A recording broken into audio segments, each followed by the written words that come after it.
Euskadi, unibertso berdea proposa, galtzeko. Horrelakoa da Euskadi, berdea, malkartsua atxeden hartzeko toki ezin hobea.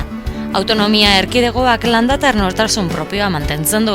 Historikoki abeltzaintza, artzaintza eta nekazaritza izan ditu ardatz, eta bere klimari esker, haren paisaia berdea da urte osoan. Ingurune honetan landatar ostatuek tradiziozko arkitekturaren ereduak jarraitzen dituzte, eta beraien kudeaketa familiarra da.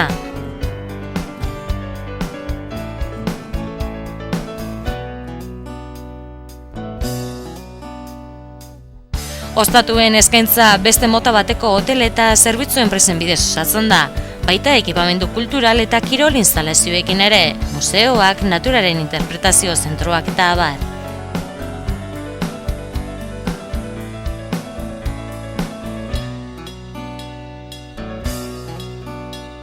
Euskal kultura naturari estuki lotua dago, horrela, egun 19 gune babestu ditu, mendi ibilaldiak eginez edota bizikletan ezagutzeko egokiak.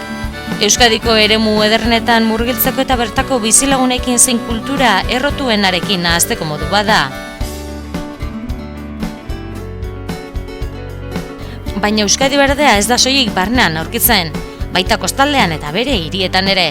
Horren adibide, orain gutxi 2012ko Europako hiri berdea izendatu dute Vitoria-Gasteiz.